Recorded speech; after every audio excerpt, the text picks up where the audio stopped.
Welcome to the Young Indy Chroniclers, a podcast about the making of the show The Young Indiana Jones Chronicles, which first aired on ABC in 1992. Kept thinking about what was Indiana Jones like as a young man. I came up with this idea of him seeing the world through the eyes of a soldier and a secret agent. Over the course of our podcast, we're going to talk to a whole host of very talented people who either worked on this show or were there from the beginning. We were able to shoot it on location in the real places where these events took place. Oh, make it up as you go. Oh boy, that's great advice. We hired some of the best European directors, a whole host of very, very talented people. I'm your host, Peter Holmstrom. And I'm Daniel Noah, and this is the Young Indy Chroniclers. There's only one rule, Indiana. Stay alive. Welcome back to the Young Indy Chroniclers. I'm your host, Peter Holmstrom, and with me, as always, is my friend and soon-to-be yours, Daniel Noah. How you doing, Daniel? I'm doing great, Peter. How are you? I'm doing okay. I'm very excited for tonight's episode. As a screenwriter myself, I was very excited to be able to have our first screenwriter from the Young Indiana Jones Chronicles as a guest tonight. So we have tonight Mr. Matthew Jacobs. How you doing, Matthew? Hi, it's a pleasure to be here. Thanks, Peter. Thanks, Daniel. Thanks for having me. Oh, it's so exciting. And Matthew wrote several episodes of the Young Indiana Jones Chronicles. I think there's a bit of a competition between you and maybe Jonathan Hales, who are vying for the honor of having the most episodes of Young Indy. I think it was the both of us. I mean, I think I had about 6, I think. And, I don't know. And I think he may have had one more. I don't know. I think so. But I believe you had 3 episodes of the original run, but then you also did 2 or 3, actually. I think 3 of the made-for-TV movies. Attack of the Hawkmen, Hollywood Follies, and Travels with Father. Yes, the TV movies were compilations, really, they were already written as ours. Later on, when we did the last season, we thought we knew that they were going to be movies. So, for example, Hollywood Follies was, even though it was designed as 2 hours, we knew it was going to come together into a 2-hour show. But basically, Hales wrote the first bit with von Stroheim, and I really covered the relationship with the writer and the Jack Ford story. Did you collaborate on that at all, since Jack Ford is in the first hour quite a bit? Was there any conversation between the two of you on the character and how it would develop? Yeah, no, I wrote the bits in the first hour that were Jack Ford. Jack, this is Indiana Jones. Hi, I'm Jack Ford. I make westerns. Good to know you. Where's Claire? Hi, Claire. We have a problem. Well, does it have a German accent? They ended up editing it so that initially it was 2 separate hours, I think, and then they cut down the von Stroheim story quite a lot. But more, I am an artist. Here, in my studio, I create. I paint with light and shadow. I reach into the depths of my very soul. What do you know of my agony? Tell Mr. Lemley, only von Stroheim decides the fate of a von Stroheim picture. Not some stupid, ignorant, pathetic, imbecile errand boy. Places now. We begin. I think they only left about 30 or 40 minutes of the von Stroheim story. There was more, and so they would constantly be re-edited for their different formats, because when they started going out on the Family Channel, I think they were slightly differently cut. Certainly, the Hawkman was a very difficult one to get right, because they were, there was my story, which was the one where he takes on the Red Baron. The newspapers have defined us as medieval knights, plunging into battle with these flying machines as our handsome steeds, adorned with colorful scarves like feathered plumes. Surprised you don't paint your planes bright red. Quite. And then there was Rosemary Ann Sisson's story, which was him being a secret agent up against the machine gun. What's his name? Fokker. Love that name. Certainly it means something to you whether your work is put to the use of good or evil. The Germans think they represent the good, and the French are evil. Governments spend millions on research for machines of war when they will not pay a penny for medical research in times of peace. So, science thrives in times of war. And in the end, when the war is over, it is very often humanity that benefits. Meet the Fockers. Yes, and then there was and then there was how do we marry those two stories? And then I think Ben Burt wrote another thing. So I think that was actually kind of difficult. That was a difficult one to get right, whereas the Hollywood Follies lent itself to formatting into a feature film easier, I think. Peter and I were talking yesterday about this, actually, how because of the publicity around the show, there's a bit of material written about the early days of the show, the way George put the show together and kind of hired all of you. But there's very little about the later seasons, kind of what we're talking about right now, the Hollywood Follies, the Attack of the Hawkmen. Very little information. So we were both kind of curious as you were developing those later stories, and you've hinted at it a little bit, that there was maybe a sense that you knew they'd be TV movies, you knew that they'd be a little different. What was the mindset? Was there a sense of maybe you knew you only had so many more you could do? Was there sort of a selection of what stories would be told? What was that going on at that time? I think it was, initially George's objective was to create really an educational show, a show that would be the sort of foundation where you'd have these stories and then you'd have a whole raft of documentaries supporting them, and these would be used as learning devices.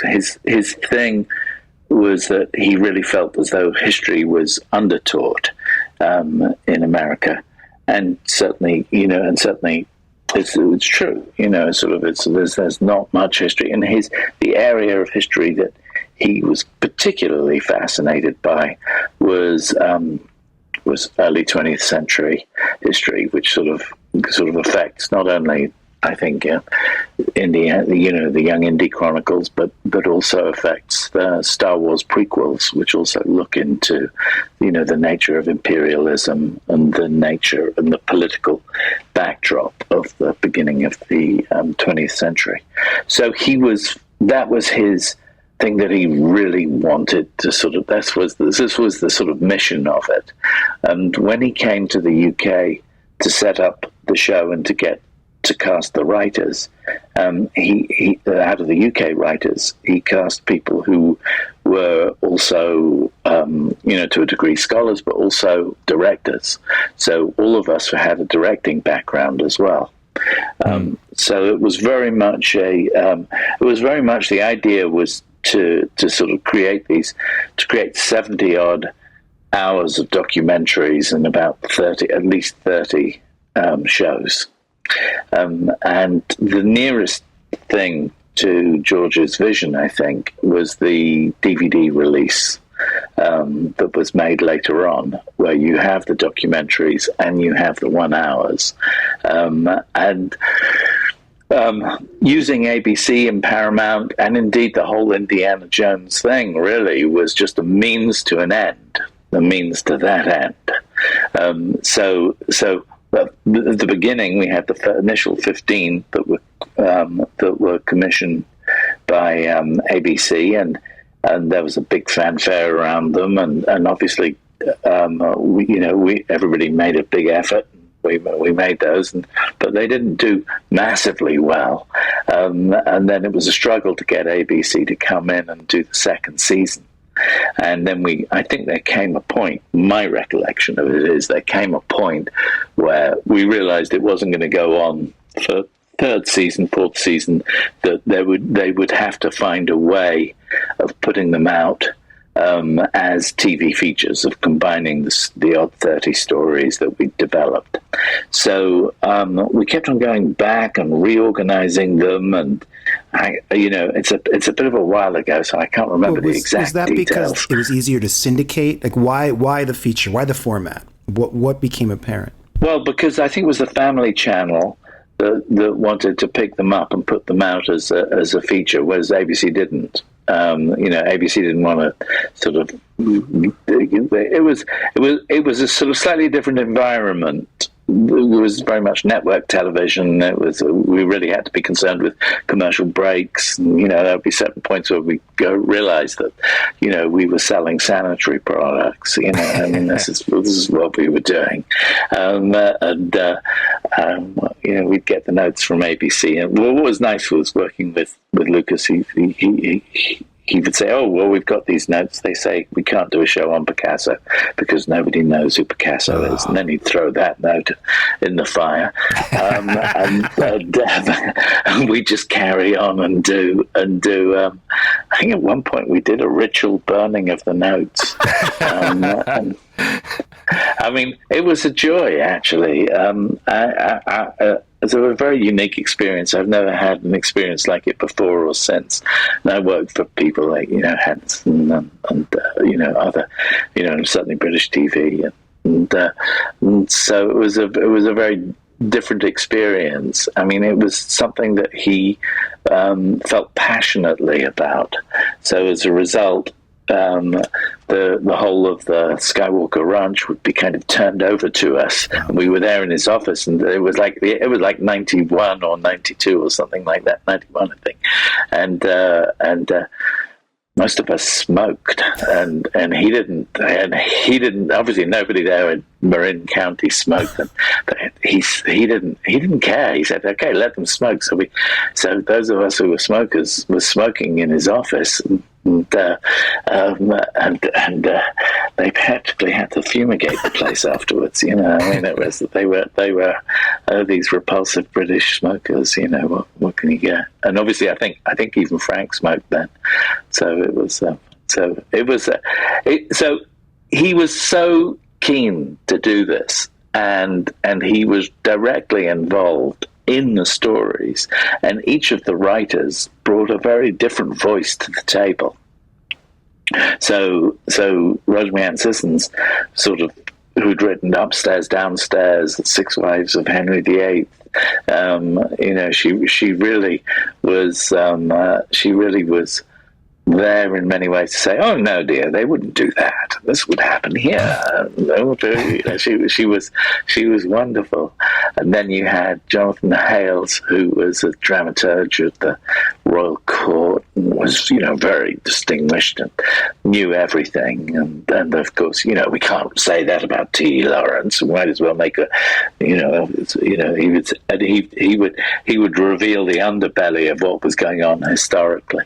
Then you had Frank Darabont, who was just like brilliant, and who would he captured things like I wrote this one of the episode, which is with Kazantzakis. I'm not altogether sure I'd agree with you that wisdom is greater than logic.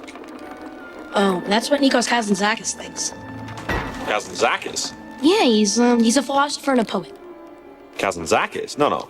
He's a romantic. Where Indy is travels with my father, and he goes to this Greek hanging monastery up in the sky. There's Kazantzakis, and they get stuck in the elevator on the way down. And always the final act had to be a combination of the third act, which was where most of the lessons were taught as they were, and the fourth act would be the bit where you'd have to have the sort of Indiana Jones adventure.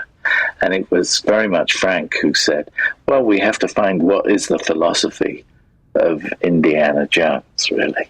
I think it was him who came up in the story meetings with turn your cage into a ladder. And so he had that very sharp kind of mind, which helped us out enormously on all the story elements. I don't know what my purpose was there. My purpose was kind of like probably to be a little wacky or something, and bring tell funny stories, and then there was Jonathan Hensley, who hadn't really done much at that point. I think he'd done the sort of children's court thing, but he was very ambitious, and I kind of shared what was a fake New York apartment in the writers' building where they had all these apartments that were designed for the writers, and he would go off and have fun in the evening, and he was like a sort of rough and ready kind of writer, funny, very good. But he got a lot of the First World War stuff, and he did a lot of that. And Jules Salvo, who had a great sense of sort of romance and things. She read the Puccini, the blues, the history of the blues. So each of the writers brought a different character to the table, and we would sit there and really sketch out all the stories. And only at the end would we say, I would like to do this story, definitely. And then the second one I'd like to do would be this, or this. And we'd normally get our first choice, and then Rick and George would apportion the other ones. So I think on the first round of writing, I really wanted to do Vienna, the one about Freud, Jung and Adler, and falling in love with Princess Sophie. And because I also knew it was really the foundation for George of it was a story that he'd come up with, the basic premise of which he'd come up with before the whole thing started. He realized, yes, this could have happened. So we can have this big 15-minute scene, around a dinner table, and we can get, we can get a Bergman cast, we can get Max von Sydow, we can get all these great actors, and we can get Billy August, and we can get all these great, people to do this scene, and I wanted to do it because it was a chance to write like a 15-minute scene. Do you know what love is? There are many kinds of love. There are? Yeah. Sure, there is romantic love, the kind we all know about, especially your father. Romantic love was a creation of the medieval troubadour, to show that there was more to it all than the biological act. Well, I suppose that romantic love was invented as a brilliant means of seduction. Love was invented? Yes, and that was the beginning of the end, young man. Why do you say that? The notion of romantic love has led to more death and destruction than anything, say possibly religion. Chance to sort of break all the rules of TV, basically. So I definitely wanted to do that. And then I think they were very keen for me to do the one with Roosevelt, which I enjoyed as well. I mean, that was great because that was very much about what I think what I loved most about that show was the relationship between him and what's his name, Meadow, the boy. Yeah, Meadow. Indy, you and Giga? And Gia? Is it like a toothbrush? Toothbrush. And I think the way in which they communicate and the counterpoint between that relationship and the relationship with the president, you have these lovely fictional counterpoints that I think make this show very special. And then when we did, Hollywood Follies, it was fantastic to write for a different Indy, an Indy who'd been through the First World War and come out the other side and was now sort of wiser, I hope. I wonder if we could go back a little bit and talk about not only your own history as a screenwriter and getting into this profession, but also what was that process like of and you mentioned a little bit of this previously, but I wonder if you could expand on it, just the process of actually getting hired onto the show. I think it was 1990, or was it? I think it was 89. I can't remember when they were casting for it. I think it may have been 89, actually. And at that time, I was writing and directing. I was writing and directing a film called Hallelujah Anyhow, that was set in the Afro-Caribbean community, gospel Afro-Caribbean community in London, with our dub poet Jean Bint-Breeze, and it was a British Film Institute film, and combined with the BBC. And I was in the middle of getting toward the end of that when I suddenly got this phone call it was lunch break, and I got this phone call from my agent And she said, well, George Lucas is in town and he wants to meet with various writer-directors for this educational show he wants to do about Indiana Jones, and you'd be writing and directing. And I went, oh, that sounds great. Went back to shoot in the afternoon thinking, I'm going to be making action movies. And I was also very pleased, and I think my agent was very pleased, because my wife had wanted to live in San Francisco. So so this seemed like a great way of coming to America, as it were. So that was, and then I went to go and meet him. He saw I think Rick showed him a short film I'd done called Vado, which I didn't write, which I directed, which had won awards, and so I was invited to go and meet him at the St. James Club, and it was surreal. Put it like this: I was like, I didn't really have much experience at all of American film. I'd done a little bit of going to America after I'd made a movie called Smart Money and made a film called Paper House with Bernard Rose, and I'd gone a bit to America and met one or two American filmmakers, and really was eager to sort of do that. And so, but this was surreal. I got to the St. James Club, and they had a very small elevator in the middle of London, and I get into this tiny elevator with George and with Rick, and I was so nervous. It was like I was just like, I was shitting myself, basically. And then we get into the meeting, and I just really talked. I think I talked about how much I loved. I loved all his work, but especially I loved American Graffiti, and how when I was at drama school, when I studied acting and directing at Hull University before going to the National Film School, and when I was at Hull University, we'd taken that approach that he'd done for Thing and applied it to Midsummer Night's Dream, and done a production of Midsummer Night's Dream in the vein of American Graffiti. Wow, that's really fun. Was fascinated by the well, I didn't realize I'd done. That was a great little impersonation you just did. You just did a great George Lucas. I heard it. That's right. I didn't realize I was Shakespeare. So he was kind of, he didn't say those words, but there was kind of, I was basically telling him he was Shakespeare, and that he'd taken this strange night, and all the parallels between American Graffiti and Midsummer Night's Dream, and how brilliant it was, etc., etc. I think that's all I can really remember. And then he said a few nice things about the thing he'd seen, and then it wasn't that long. These things either happen or they don't. It happens all the way through your life. You try for things. You try and bring back Doctor Who in the 90s or something like that. You try and do all these different things. Sometimes it works and sometimes it doesn't. Sometimes it gets halfway there, and you just have to go with it. But in this case, it was one of those wonderful things where it did work. And so before I knew where I was sitting on a plane, and coming out to Marin County, and we were going to a place called Lucas Valley. I thought, Jesus, this guy has a valley of his own. He's of course, he just chose it because it had the same name. It wasn't named after him.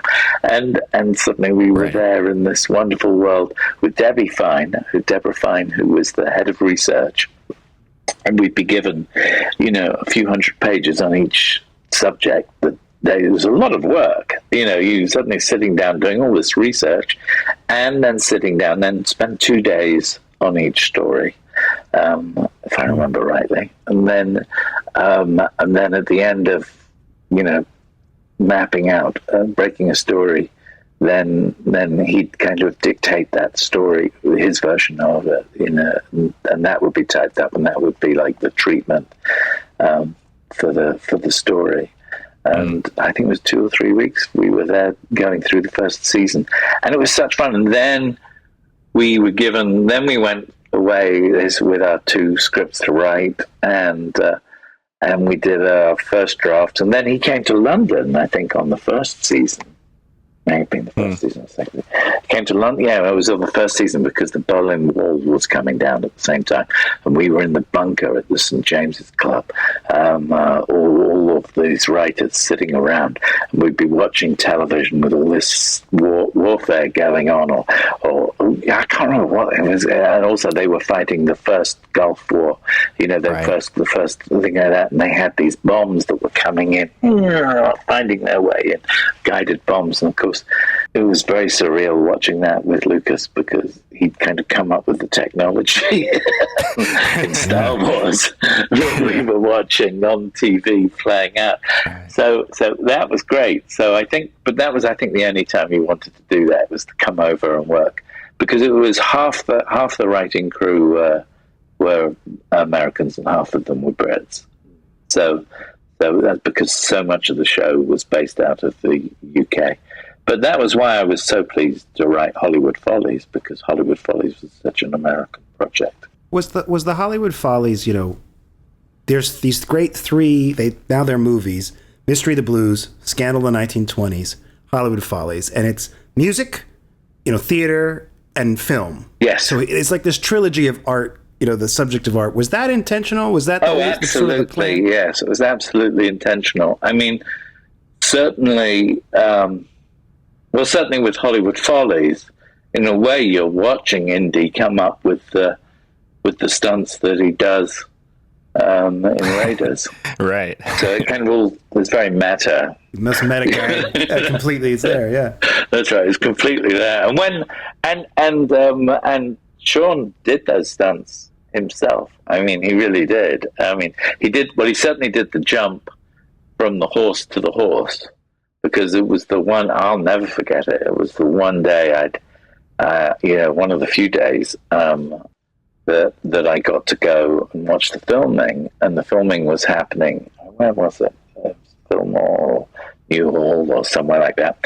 Anyway, so I'd come down from San Francisco. By then, I was living in Marin County, and so I went down and I took my boys who were just little at that time. They were, and so they had the day on the set with Patrick Flannery and things like that. And then they saw that stunt being done, and we were told, well, if you've got a video camera, please film whatever you can, because they had their star. I mean, he could have died. He could have got killed. And so they wanted as much footage as they possibly could. And it was great fun. What a great way to introduce your children to what you do, to take them on the set and see a Western being shot. It was wonderful.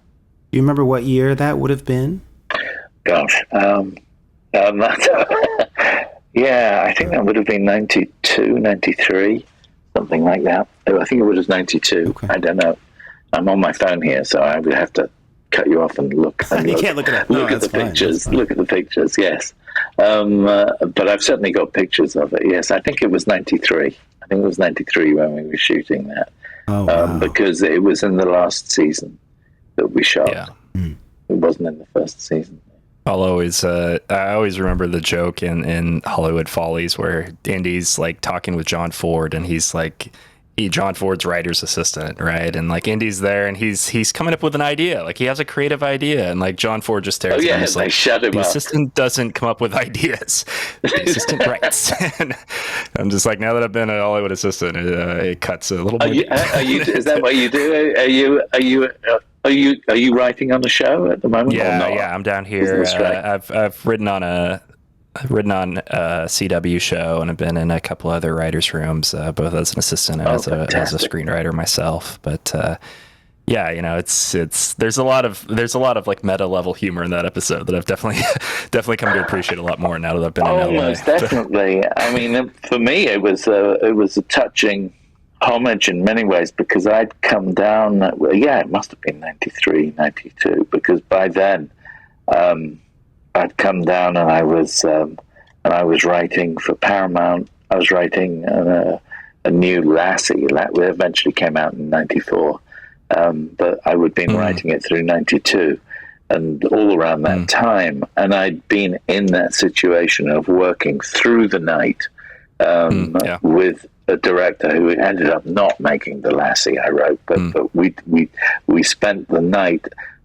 kind of under the Hollywood sign. It was very romantic. It was like, you're sitting there going, this is what writing is, coming up with a Lassie story. And here I am in Hollywood doing this. And I think I must have told that story when we were storylining Hollywood Follies. And the sort of excitement, I think it comes across in that show through his romance with the writer. Yeah. And it's one of the nicest moments, when he sort of says, I'll always remember this, you, the desert, the movies. Yeah. And, which is very much a sort of it was interesting because Hales was, doing the von Stroheim stuff, which was all, very intellectual. But then the minute we get into Jack Ford, we're picking up his dialogue, which is minimal. And so that was the joy of writing that, was I was trying to reflect the sort of John Ford dialogue that one would have. And certainly I go into it, even though it was silent cinema at the time, in that scene where he goes smaller, smaller, smaller, smaller. And you see him sort of pull stuff down at the beginning. The first shot he does is the end shot, whereas the whole von Stroheim plot is that they're trying to get him to shoot the end so they can close him down. So it was very meta. And I think Universal used footage from the show in their theme park for a while, because I think we got checks for that. We don't get paid anything now for the Disney Plus. No, that's why we're on strike. That's why we're on strike. Oh boy! Residuals, streaming residuals, everyone. Yeah, I love. I just watched Hollywood Follies this weekend. Yeah. Oh, great. I just watched Hollywood Follies, and that is one of my favorite of the love stories. And that is something we've talked about, how there's this whole overarching thread of the love stories of Indiana Jones. And I guess you wrote the first one and the last one, because if Sophie is the first one, you're right. And then Claire is the last one, you sort of bookend. Daniel, you're right. Yes. Gosh, I got to Frank. Well, I didn't get him lose his virginity. I think Nick Rogue did that. I can't remember who wrote the one, because we were just debating that last night. That episode, he loses his virginity to Mata Hari. But so often men are old, vulgar, and unattractive. Then it can be so distasteful. On the other hand, men can be young, attractive, charming, and can be... What? Can make it very difficult to say no. Remember, that was the thing. He's still very much he doesn't... I do the one with Edison, where you see his girlfriend and the high school romance. Indy. Oh, hi. Listen, I have some bad news. What's up? I'm afraid to tell you. Come on, Nancy, what is it? I can't. You'll be devastated. I just know it. Nancy, I'll be fine. I just can't. What's wrong? Nothing. It's just... Tell me. We can't take Dad's car to the prom. Yeah. And then certainly, as a little boy, he's trying to understand what love is. As he falls for Princess Sophie, and that was a very sweet, and such a that was the essence of Young Indy, where you could have the confluence of history and an emotional arc of some kind for Indy. And so that's why I liked that story. I think on the Disney Plus it's paired with the Puccini one that Jules Selbo did. Yeah. Which is a very different kind of thing. It's, do you recall, this is a very specific question, so no worries if you don't recall the answer to this, but was there a discussion of like the overarching romance notes that were wanting to be hit? Like, was there a sense of like, okay, we need to, we need to be addressing romance in a certain kind of way. We definitely can't have, was there any talk of kind of like a meta larger sense, or was it very much just looked at as like an episode to episode type thing? Yeah, I think he probably had a larger map, because he normally did have some kind of larger plan. Whether or not he would let us in on the plan was a whole, other ball of wax. But getting Nick Rogue to direct Mata Hari, of course, yeah, was and I do remember him having dinner with Nick Rogue at the ranch, and they were a little concerned because there were a lot of tits and a lot of naked women, and this was ABC, and so George was there going, well, maybe we can bring in a we can have a branch that comes in and just covers the mammary glands. I think all that kind of discussion going on, and Nick Rogue, of course, that'd be fine. Why not? Because they didn't really care. And but I think also what was going on was that you had it was a strangely structured show, because you had the young Indy in the form of Corey's, sort of Indy, which is really a child, entering into pubescence in a way, or if barely at all, So very kind of sort of wide-eyed kind of innocence on that journey he takes around the world with his parents. You had that, and it was constantly being counterbalanced by this loss of innocence that happens to Indy when he's the Sean Patrick Flannery version, where he goes from being, we'll fix that generator, we'll take on Edison, we'll do this, to I'm going to be a soldier, and he's out there, shooting and doing all of that, to the sort of the overriding arc was the important one was him meeting. John Hurt played him, meeting the great philosopher in the African episode that Darabont wrote. Albert Schweitzer, yes. The year is 1916, and as a captain in the Belgian army, young Indiana Jones travels through East Africa on a vital military mission. But disease rages everywhere, and the cure depends on one profoundly inspiring doctor, Albert Schweitzer, a man the natives call Oganga, the giver and taker of life. It's a turning point in Indy's career, so to speak. It's when he goes from being a young, adventurous boy who is become disillusioned a little bit in battle. And this is where he finally meets somebody that explains to him a different perspective on life. He meets with Schweitzer, and when he meets with Schweitzer, and he is given this very fundamental philosophy: anything that promotes life is good, and anything that takes away from life is bad. And at that point, he goes, I can't be a soldier anymore.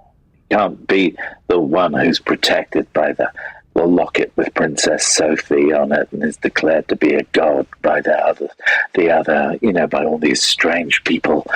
He can't be the imperialist kind of killer, which he is through most, of his loss of innocence. He has to find a way of preserving life. So he then decides to become a secret agent. And of course his first job is to do the one thing he's terrified of most, which is flying. Yes. So that's why I wanted to do that episode. Absolutely. I love what you said about the loss of innocence. I'd never thought of that as sort of the theme of the show, but you're absolutely right. And I've always thought, and I've called it like the Odyssey, he has this whole story of Indiana Jones moving through the world, and he has to find his way home, right? Like literally, like literally. Odysseus. And he finds his way home. Where does he end up at home? He ends up in the movies. Right. It's very meta. It really is. It's a super show. I think it's a sort of neglected little masterpiece of television because it really, and and he went on. He wanted to do more. I've heard about how he wanted to do the Star Wars show for HBO, and that went in 2005. Before they sold it to Disney, they were gonna sort of embrace this sort of encyclopedic approach to taking these franchises and use them in a more. So there's a lovely sort of optimism that we can take mass entertainment and turn it into something that we can use to help people understand history or ideas, which is what I think sits behind Star Wars. There's all the ideas about the Force and all the ideas about all of that stuff. It's a great sort of philosophical approach to Lucas's work.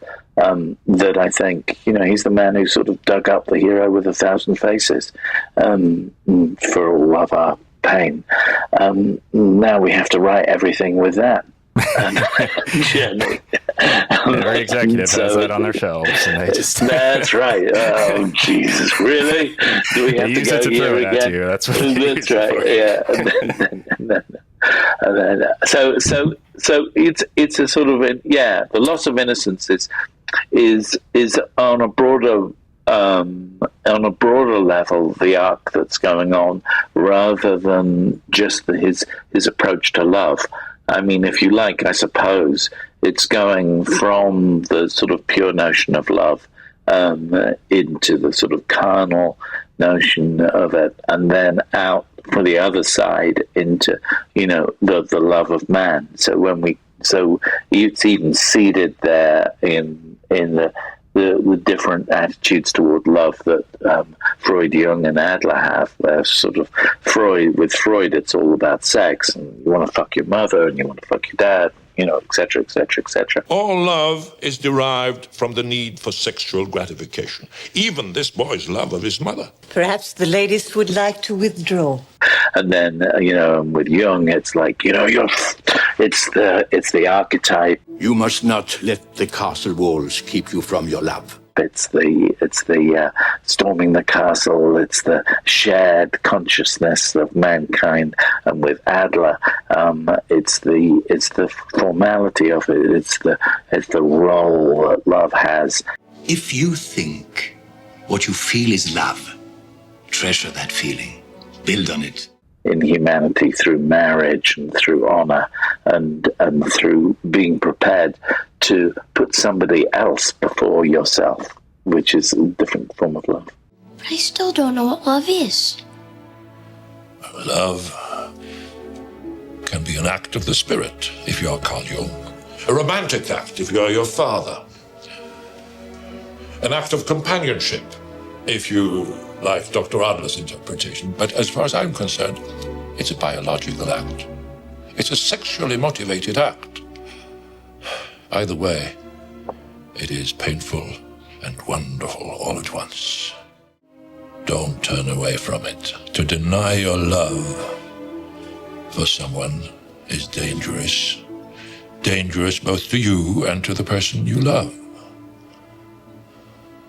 Shout out your love.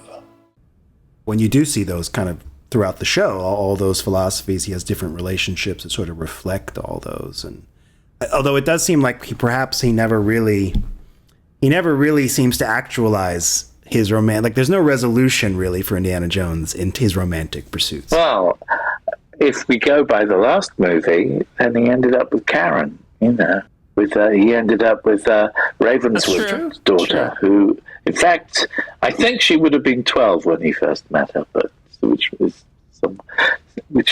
were told that by Jonathan Hale. So he said, "Really, George? He's a child molester then." And because he'd worked out the sort of chronology of this person, but I never really fully understood that. I have to say, you'd have to talk to Jonathan Hales about that. Was there a discussion of Marion and Abner Ravenwood sort of being in the show and maybe some of the episodes you talked about? I think they are. I think Ravenwood's there. Isn't he there in a little bit? I don't know. Is he there in the first adventure? No. The Egypt one? No, who is that? It's Howard Carter. That's a T. Lawrence. Howard Carter, right. Yes, yeah. And T. Lawrence, right. No, Ravenswood. No, I don't think he gets together. I can't remember if he did or he didn't, to be honest. I've got them somewhere. I've got one of my boxes out the back there. I've got all the research notes for all the episodes, which was, and I think at some point, I wrote one show which we never made that I loved, which was, he wanted to do a show about, I think it's Selma Lagerlöf, one of the first literary Nobel Prizes that was given in that, and she wrote this story about a boy that gets turned into a no bigger than a thumb, and is abducted by a bird and taken off and has to survive in nature. And it was a sort of, and I wrote it, and I rewrote it as an hour. I've got it somewhere, and it was kind of like, you remember that movie Fern Gully? Yeah. Yeah, it was kind of like that, but a little bit before I think they made it, and that was going to be a fun one. There were a bunch of scripts that were done that we didn't get to make. I don't think, there was. I think that, and then there were some that were deemed unbroadcastable, which I think were made. I think the one about where he goes off and he takes on Dracula and things like that Hensley wrote. I don't think I've ever even seen that one. I read the script. I loved it. Yeah. That one I love. It's a very guilty pleasure. Yeah. Oh yeah, It's nuts. It's got like B Hammer vibes to the whole thing, and I love it. It's great. There's a great shot where they spray blood on a curtain. And it absolutely makes no sense how the blood would get on the curtain from that angle, but you're just like losing your mind because it's so freaky looking. Who directed it? Was that Rene? Who directed that? We could look it up. I'll look it up. Was it Rene Mazer? There was one director. There was a French director who did a lot of the World War I stuff where they were filming. I think they were filming in Czechoslovakia or somewhere like that. And they went pretty wild while they were all out there. I think everybody on that film got divorced. That's sad. I think everybody on the show, I think, got divorced because it was like years of traveling around like a circus all around the world, making these shows with some of the best actors and some of the best directors from each country. I mean, there was no messing around. Once they realized we weren't going to use writer-directors, they just said, okay, who are the star directors for this country? They'd go to the star directors, and star directors would say yes, because it was George, and they would come on board. And so and also, George was very inclusive of the writers, so he'd bring you over to once you do a draft, then you do another draft after all the writers have given notes, and then you do, and the next draft that you do for the director and for George, but mainly for the director. So the director would then have their notes. So there would be 3 rounds of each, and obviously, it is Lucas's fingerprint all the way through the show, the way he uses exposition, the way he uses all of those things that he does. That for the most part, people, it's strange because we'd all be sitting there saying, we really don't need somebody there telling the audience what's going to happen next. And he'd say, no, we need it, and he'd put his foot down, and we'd have to write those scenes. So it was a kind of a training. I learned a lot writing those shows. You mentioned some of the unproduced scripts that you had written. Do you remember ballpark, just like how many do you think that you yourself had written that never actually got produced? Well, I think it was just that one. I think that was the only one I wrote that didn't actually get made. And all the others got made, yeah.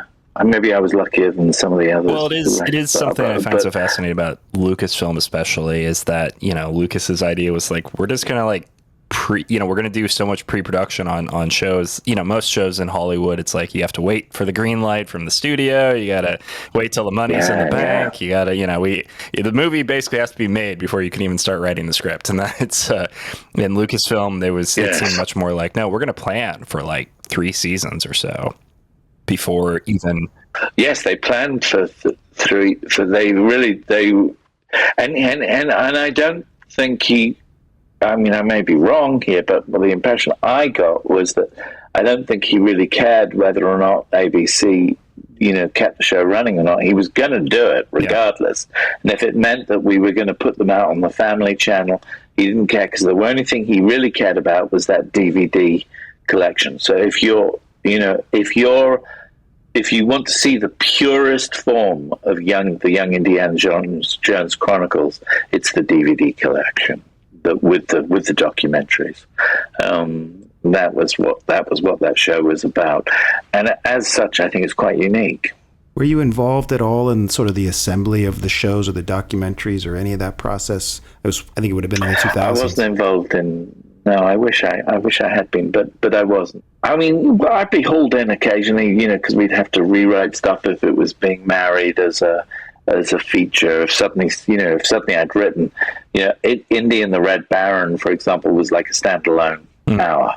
That was by itself. But then when it suddenly became a combination of sort of 3 separate things, I remember being brought in to try and help marry that together into a feature. George would sometimes write stuff himself. I think in Hollywood Follies, there's a sequence where the writer drives him out to the beach, and they have this scene where they're arguing over whether or not she'll go with him. And that scene is actually written by George. It's not written by me or by Hales. Wow. And the telltale is, you can't treat me like I'm some kind of a franchise. He's my boyfriend, remember? Well, I thought I was your boyfriend. That doesn't mean I don't have feelings for Tony. Well, that's just a little hard for me to accept. Well, you're going to have to. Why can't you just dump him? What? Dump him. You know, get rid of him. I don't believe this. Listen, you belong to me. I don't belong to anybody. What gives you the right? 'Cause I love you. Well, that doesn't mean you own me. I didn't say that. No, but you think it. You think you have exclusive rights over me. Like I'm some piece of merchandise. Well, think again. That's not what I meant. There's actually that line in there. I went, okay, well, no one's going to tell him not to write that. But then it's a lovely scene, you know. I mean, I think it was a scene that was there, but I think my version of it was probably, more John Fordy, and was probably about half a page long, and focused mainly on them waking up to the sort of beauty of what Santa Monica must have been like in the 1920s. You know, so it's very strange to live here now. That's right. That's right. Yeah. Well, there's been an explosion the last few years. We had Babylon and Hail Caesar, like all these movies that are also set in that same exact period. I think there's a lot of fascination. That's right. Yes, that's right. I think there always will be, in a way, because it is weird that you have one city or part of the world that's so devoted to movies, isn't it? I mean, and TV. You know, it's like Bombay, maybe, I don't know, or parts of India, I suppose, that are really dedicated to film. But definitely, this is the attraction of Hollywood. It is. It's it's a blessing and a curse all at the same time. Like when COVID hit, I moved back home to live with my parents for a little while just to save on rent, and I started thinking like maybe I should try dating up here. It would be really nice to date someone who's not in the industry, and it's everyone here is all chasing that dream. Well, and that's why Peter's happy. Really? Did you meet somebody? I did actually. Yeah, and she's wonderful, and she moved down here with me, which is crazy. Anyway, back to Indy. No, not anyway. We were talking about you. No, but actually, I love that story, and the love story in Hollywood Follies. Maybe because I do live in Los Angeles, and I feel like it's incredibly contemporary. And obviously, you wrote it in contemporary times, but it seems so reflective of like every Hollywood relationship that people at that lower level. You fall in love with. You're working on something together with somebody. She's trying to help him get rid of von Stroheim, and then she shows him what she does, and he tries to do it. Of course, he gets shut down, but suddenly he gets swept away in the romance of making movies. Of this joy that's there. So I mean, that's why I really love that. That's why I really love that Young Indy, because it's really about his love of films. I always remember the desert, you and the movies, and that for me is the heart of that show. Is that he takes that away with him, and as he goes off to study. To study archaeology, and I wonder what the show would have become.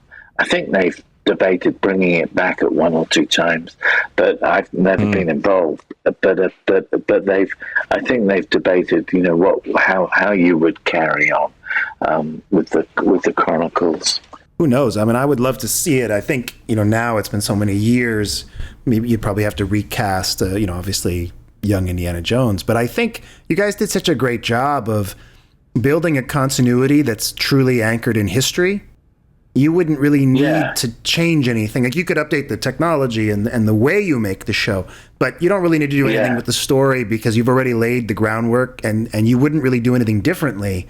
So you could just continue it. Yeah, I mean, it would be going into the end of the 20s and the 30s, and then you'd catch up to where the movies start. You spoke earlier about kind of the themes both for the young Indy and then also the sort of Indy, the Sean Patrick Flannery Indy, and the loss of innocence versus kind of the discovery of love, etc.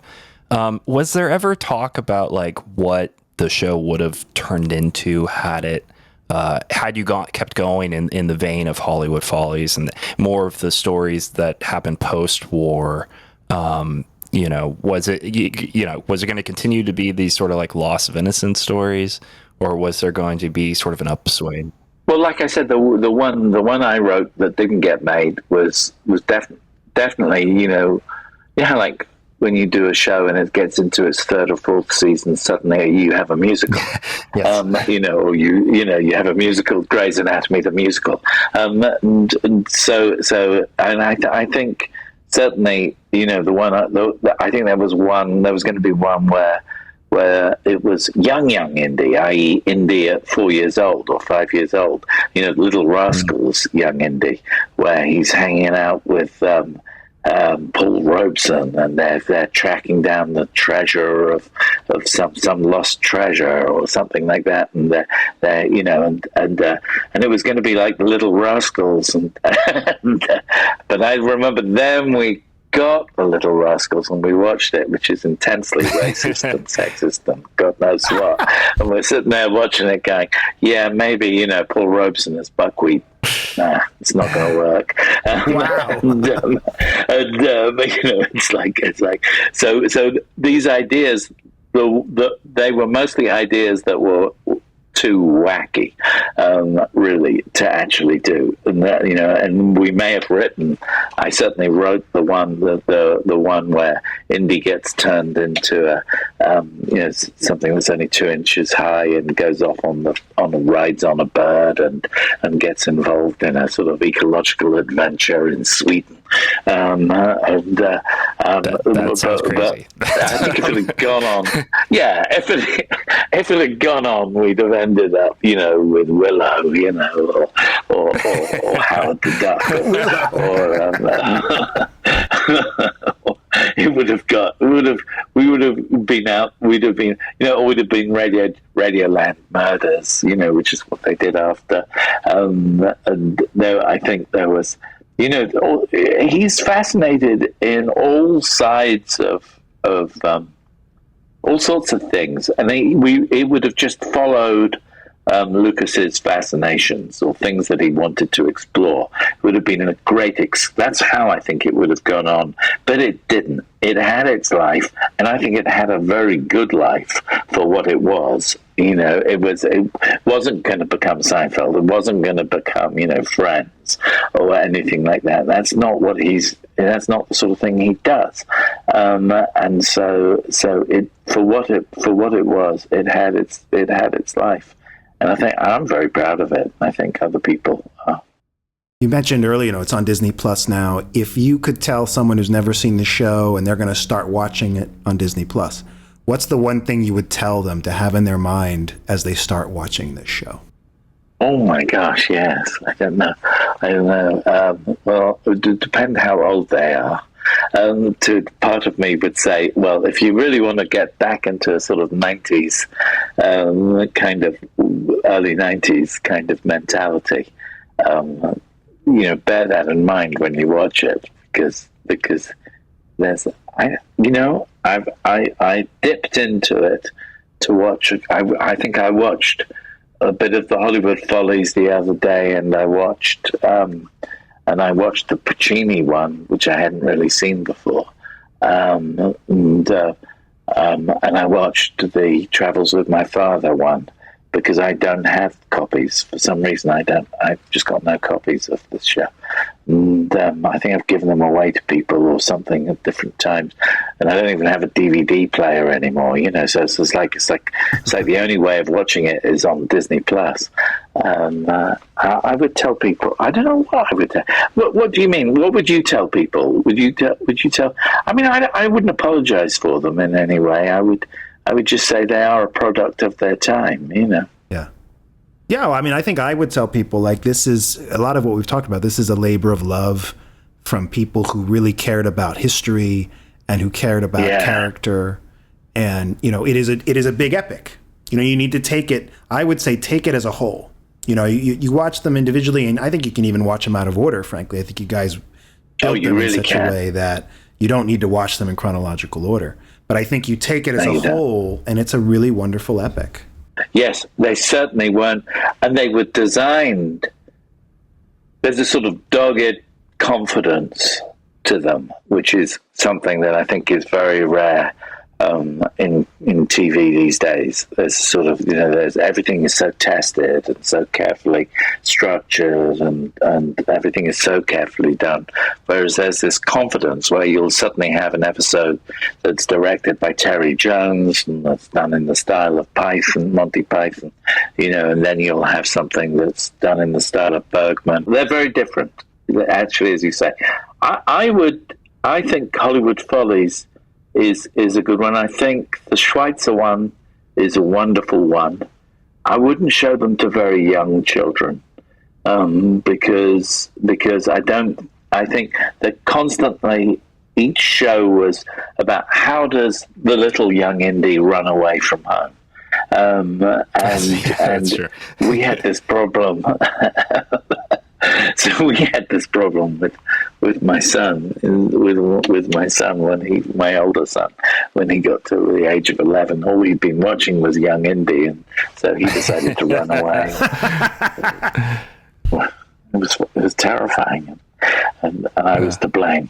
That's amazing. Love that story. Now I think they're bold, but they probably wouldn't get broadcast these days. thank you again for being on the show. This has been such a pleasure, such an honor.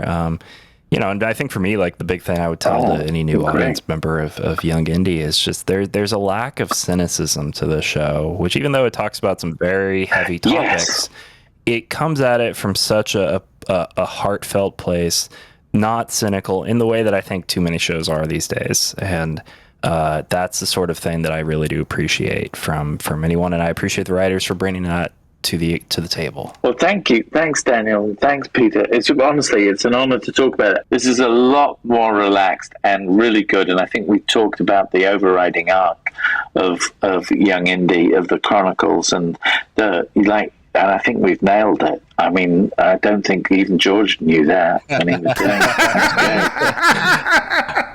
well, let's be careful. He might be listening, so we don't want to. You never know. For any references to Young Indy out there. He hears his name. He hears his name being spoken about. Yeah, but anyway, Matthew Jacobs, thank you so much for joining us on tonight's episode. We hope we can have you back sometime. I mean, we'd love to carry on. And no, absolutely, we could talk about other stuff. That would be wonderful. I mean, of course, you have such a large career, well, look out for. I've got a thing out at the moment which I would love people to watch. It's a thing called Doctor Who Am I, which is a documentary I made with Vanessa Yule about Doctor Who fandom, because I wrote that franchise as well in the 90s, and it's on Amazon Prime at the moment, and everywhere you can get it, but you can watch it for free on Amazon Prime. So I want to plug that. Please. No, we'll check that out as well. I love Doctor Who, so excited to check that documentary. It would be fun.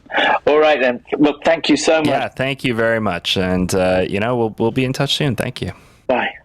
Next time on the Young Indy Chroniclers, we're thrilled to have film historian Mr. Ray Morton. Before the Bonds, action movies might have a big sequence in the middle and then a huge climax. The Bond films, every 15, 20 minutes, there'd be a big action scene. Raiders, you have a major action sequence every 10 minutes. And did that prologue with Young Indy. That prologue had been very well received. That makes sense that they're going to expand that. I found some of the original ratings. 26 million viewers. That would be a mind-blowing hit.